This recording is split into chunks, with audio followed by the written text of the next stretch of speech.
धन्यवाद। सर, बाजार के मूड, माहौल और डायरेक्शन के बारे में बताएं। थोड़ा सा तेजी का मूड होता है, ट्रम्प साहब कुछ ना कुछ बोल देते, कुछ ना कुछ कर देते, वापस हम बैक टू स्क्वायर वन हो जाते हैं। क्या करें सर ऐसे माहौल में?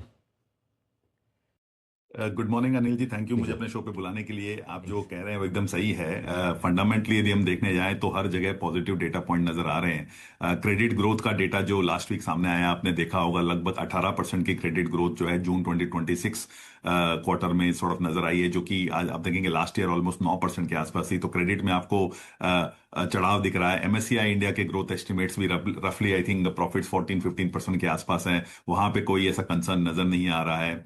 एक जो हाई फ्रीक्वेंसी इंडिकेटर जिन्हें हम कहते हैं कि पावर एंड इलेक्ट्रिसिटी डिमांड, जो ये साल के इस महीने में आई थिंक 10 से 12% के आसपास अप है। पैसेंजर व्हीकल्स का रजिस्ट्रेशन अब लगभग 25 से 30% अप है। बॉम्बे के अंदर आपने देखा होगा जून महीने में जो है हाईएस्ट प्रॉपर्टी रजिस्ट्रेशन हुए हैं लास्ट 14 सालों के अंदर। रेलवे फ्रेट जो है उसके अंदर ग्रोथ रेट में आपको सिंगल डिजिट ग्रोथ रेट देखने को मिलेगी। गवर्नमेंट का एक डेटा है, एनएसओ रिलीज करता है अनएम्प्लॉयमेंट रेट, तो वो 5.6% जो है लोएस्ट इन अ डेकेड नजर आ रही है। नॉमिनल जीडीपी के वापस जो है 12-12.5% होने के आसार आई थिंक 2027 में सारी एजेंसियां बोल रही है, गिवन इन्फ्लेशन और रियल रेट। जो एआई चिप्स की मेमोरी शॉर्टेज की वगैरह बात हो रही है, वो भी I think third quarter of 2027 तक ओवर सप्लाई कैटेगरी में आ जाएगी।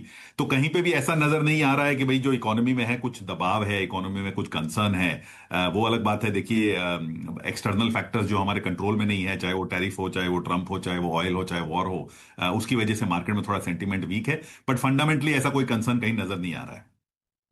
फंडामेंटली काफ़ी चीज़ें बेहतर होती हुई दिख रही है। लेकिन ये क्रूड में जो बीच बीच में उछाल आते हैं जिससे बाजार की तेजी पर ब्रेक लगता है, इससे डरना नहीं है? क्या बड़ी तेजी अब क्रूड में नहीं बनेगी, ये भरोसा रख सकते हैं? सर देखिए, जो ऑयल का यदि आप बात करें तो लगभग 2007 के आसपास हम 900 मिलियन बैरल इंपोर्ट करते थे। वो समय आपको याद होगा क्रूड का प्राइस $148 पर बैरल चला गया था। वो पर्टिकुलर भाव से आप देखें तो इंडिया का टोटल बजट 140-145 बिलियन डॉलर था। इकोनॉमी का साइज था $1 ट्रिलियन, और 14 से 15% इकोनॉमी का ऑयल के ऊपर डिपेंडेंसी था। और जब क्रूड बढ़ा तो ऑब्वियसली मार्केट काफी गिर गया। फास्ट फॉरवर्ड आप यदि 20 साल का डेटा देखें तो इकोनॉमी जो है 1 ट्रिलियन से 5 ट्रिलियन हो गई है। लेकिन जो क्रूड का जो इंपोर्ट है वो आई थिंक 2 टाइम ही बढ़ा है, जो कि आई थिंक 900 से 101.7 बिलियन बैरल। तो 1.7 बिलियन पे यदि आप थ्योरेटिकली मान भी लें कि भाई 150 का भाव हो गया, तो 150 मल्टीप्लाई 1.7 330 बिलियन होता है। और 330 बिलियन ऑन 5 ट्रिलियन इकोनॉमी 5 या 6% होता है। तो जो जीडीपी का जो ऑयल प्रोपेंसिटी एक जो होता है वो आई थिंक धीरे धीरे स्लोली स्लोली कम आ रहा है, क्योंकि गवर्नमेंट ने सोलर पे फोकस किया है, गवर्नमेंट ने ईवी पे फोकस किया है, E20 इथेनॉल के अंदर आई थिंक हो रहा है। तो ये और इलेक्ट्रिफिकेशन की वजह से जो डीजल और जेनसेट का उसका कंजम्पशन कम हो रहा है। तो ऑयल फंडामेंटली देखिए वीक है। हमारा व्यू ऑयल पे नेगेटिव है। 80 के नीचे एनीवे इंडिया को कहीं कोई तकलीफ नहीं होती है। 80 के ऊपर भी थोड़ा सा टेम्पररी शॉक रहता है, but I don't think longer term आपको ऑयल से घबराने की जरूरत है। हम्म, एक और बड़ा फैक्टर जिसकी वजह से बाजार दबे हुए थे वो एफआईएस की बिकवाली। क्या आपको लग रहा है कि कुछ बिकवाली कम होने के संकेत हैं और अब पहले की तरह जैसा 2 साल से बेच रहे हैं एफआईएस, शायद अब ना बेचें या फिर खरीदारी लौटने की भी उम्मीद रखनी चाहिए? देखिए, एक यदि आप थोड़ा सा 2 साल के ऊपर का लंबा डेटा देखेंगे अनिल जी, तो आप देखेंगे 5 साल में एफआई का नेट इनफ्लो या आउटफ्लो जो है ऑलमोस्ट जीरो के आसपास है। तो एफपीआई वगैरह जब भी आई थिंक ये जो मार्केट को देखती है, तो उनके लिए इंडिया एक अकेला अकेला मार्केट नहीं है। वो ओवरऑल बेसिस पे देखती है कि भाई ईएम के अंदर हम इतना परसेंट एलोकेट करेंगे, उसमें इंडिया में इतना करेंगे, इधर उतना करेंगे। और सितंबर 24 में जब इलेक्शन हुआ, तो आई थिंक उस टाइम पे 6 महीने का जो थोड़ा सा मंदी था, रियल जीडीपी आपका 5-5.5% के आसपास था, इन्फ्लेशन भी आपका 1-1.5% के आसपास था। तो नॉमिनल जीडीपी की एक्सपेक्टेशन 6 से 7% हो गई थी, जो कि बेसिकली इंडिया के लिए बहुत ही स्लोएस्ट ग्रोथ रेट रही है। उस चक्कर के अंदर I think FI mood out. I think वो चाइना में चले गए, उसके बाद वो ताइवान में चले गए, कोरिया में चले गए। तो आई थिंक हमें एटलीस्ट लगता है as a backers house view हमारा ये है कि ये साल में FPI FII should come back to India. Because जैसे जैसे एआई ट्रेड पॉज होगा, जैसे जैसे एआई ट्रेड में आई थिंक लोगों ने पैसा निकालना ऑलरेडी चालू कर दिया एफपीआई ने, तो वो कहीं ना कहीं आएगा। और इंडिया का जो मार्केट 2 साल से बिल्कुल चला नहीं है, लेकिन फंडामेंटल आई थिंक 20-22% की ऑलरेडी ग्रोथ हो गई है इन टर्म्स ऑफ अर्निंग। तो हमारा वैल्यूएशन ऑलमोस्ट 10 साल के नीचे है। मैं आपको एक छोटा डेटा पॉइंट दूंगा। सैमसंग का क्वार्टरली प्रॉफिट जो अभी रिपोर्ट हुआ लास्ट क्वार्टर, वो $59 बिलियन है। और आप सीएनएक्स 500 जो निफ्टी की 500 कंपनीज है, उनका टोटल प्रॉफिट भी 50 बिलियन है। तो ऐसा हो नहीं सकता कि एक कंपनी का प्रॉफिट पूरी कंट्री के 500 कंपनी से ज्यादा हो। तो कहीं ना कहीं आई थिंक वो जो फंडामेंटल से डिस्कनेक्ट है वो मीन रिवर्जन होगा। और जब ये मीन रिवर्जन होगा तो एफआई एफपीआई सारे आई थिंक वापिस आएंगे।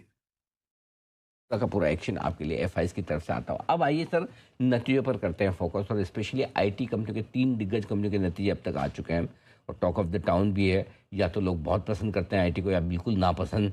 आप किस कैटेगरी में हैं सर? देखिए हमारा एक पर्सपेक्टिव था कि देखिए एआई आईटी को इम्पैक्ट करेगा, क्या करेगा, शायद हाँ, कितना करेगा या कब कहाँ तक करेगा वो किसी को पता नहीं है, राइट। तो वो पर्सपेक्टिव से हमारा मानना यह है कि देखिए जैसे आप पुराना यदि हिस्ट्री देखेंगे तो रेफ्रिजरेटर इंडस्ट्री जब इन्वेंट हुई थी तो पैसा रेफ्रिजरेटर इंडस्ट्री ने नहीं बल्कि कोल्ड ड्रिंक वालों ने बनाया था। जब रेलवे इन्वेंट हुई तो सारे रेलवे आई थिंक बैंकरप्ट हो गई थी, लेकिन पैसा आई थिंक सीमेंट स्टील उन कंपनियों ने बनाया था। वैसे ही जिन लोगों ने कंप्यूटर बनाया आई थिंक उन्होंने पैसा नहीं बनाया जितना सॉफ्टवेयर कंपनीज ने बनाया। तो वैसे ही एआई के अंदर भी आप देखेंगे तो भी एआई के अंदर आप देख रहे हैं कि $1 ट्रिलियन का लोग केपेक्स कर रहे हैं। तो हमारे पास तो इतने पैसे खर्च करने के लिए थे ही नहीं, तो यदि हमने एआई ट्रेड में पार्टिसिपेट नहीं किया तो आई थिंक ओके है। बट जो एआई का यूज है वहां पे हम बहुत फॉर श्योर पार्टिसिपेट कर सकते हैं। आपने देखा होगा लार्जेस्ट एनबीएफसी के रिजल्ट आए थे लास्ट क्वार्टर, और उन्होंने अनाउंस बताया कि जैसे एआई जो है, एआई एजेंट उनके ऑलमोस्ट 2 करोड़ कॉल को साल भर में सुन रहा है, और उसको देखकर ऑलमोस्ट 2000 करोड़ का एडिशनल डिस्बर्समेंट उसने किया। तो एआई या किसी भी इस टाइप के टूल को चलाने के लिए आपको चाहिए डेटा, और सबसे ज्यादा डेटा इंडिया के अंदर है। तो मुझे लगता है कि ठीक है हमने एआई ट्रेड में पार्टिसिपेट नहीं किया, बट जो एआई इंप्लीमेंटेशन है या जो एआई के जो यूज केसेस हैं या एफिशिएंसी जो आनी है, वो आई थिंक उसका सबसे बड़ा जो मुनाफा है वो इंडियन कंपनीज को होगा। तो देखिए एक्चुअली बाज़ार में चल क्या रहा है कि जब भी इंडियन मार्केट का मूड माहौल ठीक होने लगता है तभी ट्रंप का ऐसा बयान आता है जिसकी वजह से बाज़ारों में हलचल मचती हुई दिखाई देती है। और ऐसा ही कुछ अभी भी देखने को मिल रहा है। जो ट्रंप की तरफ से कई चीज़ें आती हुई नज़र आ रही है कि इंडियन मार्केट में इसका पूरा पूरा इम्पेक्ट भी पड़ता हुआ नज़र आ रहा है। ट्रंप ने जो टैक्स है वो हार्मुज़ से गुजरने वाले जहाज़ों पर लगाने का फ़ैसला जो है वो लेते हुए वो नज़र आए हैं कि जो भी अमेरिका की सुरक्षा में जहाज़ निकलेगा उसको 20% टैक्स देना पड़ेगा। तो ये जो बड़ी खबरें हैं उनकी वजह से भी इंडियन मार्केट में हलचल देखने को मिल रही है। लेकिन अच्छी चीज़ ये है कि इंडियन मार्केट में कोई ऐसी चीज़ देखने को नहीं मिल रही जिसकी वजह से लगे कि बाज़ार में कोई भारी गिरावट जो है वो दिखाई देगी। कुल मिला के बाजार एक रेंज में ही फंसता हुआ फिर से नज़र आ रहा है। नीचे की तरफ 23,800, ऊपर की तरफ 24,200। और जब ये रेंज अच्छे तरीके से टूटेगी तो मार्केट में काफ़ी बड़ी हलचल मचने वाली है। देखिए इंडियन मार्केट में एफआईएस की धीरे धीरे एंट्री होना चालू हो गई है। अब यदि उनका कंट्रीब्यूशन इंडियन मार्केट में बढ़ेगा तो वहाँ से इंडियन मार्केट को काफ़ी ज़बरदस्त सपोर्ट मिलेगा, और जो तेज़ी दिखाई देगी इंडियन मार्केट में वो भी काफ़ी ज़बरदस्त होने वाली है। देखिए पिछले 1.5 सालों से एफआईएस जिस प्रकार से इंडियन मार्केट में सेलिंग कर रहे हैं उसकी वजह से तो इंडियन मार्केट पर बड़ा इम्पैक्ट आपने देख लिया है कि मार्च के महीने में ही करीब 1.25 लाख करोड़ से ज़्यादा की सेलिंग दिखाई दी। तो ये कोई छोटी मोटी सेलिंग नहीं थी, इसका आधा भी इंडियन मार्केट में आता है। मतलब 50,000 करोड़ की बाइंग भी एक महीने में इंडियन मार्केट में होती है। तो आप सोच नहीं सकते कि इंडियन मार्केट को कितनी ज़बरदस्त तरीके से ऊपर ले जाया जा सकता है। लेकिन जब वो एंट्री लेना चालू करेंगे तो पहले ही आपको कहीं कुछ ना कुछ इंडिकेशंस मिलते हुए नज़र आएंगे कि इंडियन मार्केट में काफ़ी लॉन्ग टर्म के लिए तेज़ी दिखाई दे सकती है। देखिए कोरिया की मार्केट को तो आपने देखा ही होगा कि ऑल टाइम हाई थी और उसके बाद में 10% की गिरावट एक एक दिन में दिखाई दी थी। तो वहाँ से भी अब धीरे धीरे एफआईज एग्जिट लेना चालू हो रही हैं और वो एक ऐसा मार्केट भी ढूंढ रहे हैं जहाँ पे उनको प्रॉफिट बनता हुआ दिखाई दे। अब ये ज़रूरी नहीं है कि इंडियन मार्केट कौन से प्राइस पे है, उनको अपने प्रॉफिट से मतलब है।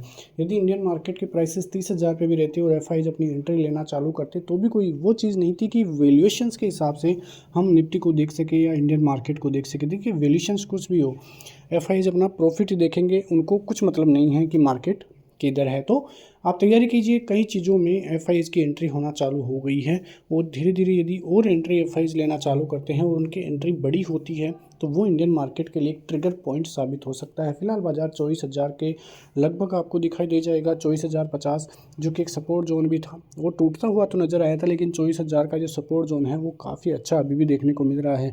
23,800 थोड़ा बड़ा सपोर्ट जोन है, यदि वो मार्केट में नीचे की साइड टूटता है तो दिक्कतें बाजार के लिए बढ़ सकती है। फिर गिरावट का अंदेशा बड़ा इंडियन मार्केट में दिखाई दे सकता है। ऊपर की तरफ 24,200 की रेंज है वो पार होते ही 350-400 और फिर 800 की रेंज बाजार के लिए खुलती हुई नजर आएगी। बैंक निफ्टी अभी भी थोड़ा डरा हुआ देखने को मिल रहा है। 58,000 के नीचे बाजार फिसला, 57,400 के लगभग की क्लोजिंग दिखाई दी। 57,200 56,800 ये अच्छे अहम सपोर्ट जोन हैं। ये टूटते हैं तो दिक्कतें अब बैंक निफ्टी के लिए भी बढ़ती हुई नज़र आ सकती हैं। जहां से देखें तो बैंक निफ्टी भी थोड़ा गिरावट के साथ ही क्लोजिंग दिखाता हुआ नजर आया। करीब 1% की गिरावट हुई है। ऊपर के लेवल 57,800 निकलते ही फिर से 58,000 बाजार क्रॉस करता हुआ दिखाई देगा। लेकिन फिलहाल थोड़ा सतर्क रहने की ज़रूरत है। कल का मार्केट भी इंपॉर्टेंट रहने वाला है। मिलते हैं नेक्स्ट वीडियो में, तब तक के लिए जय हिंद।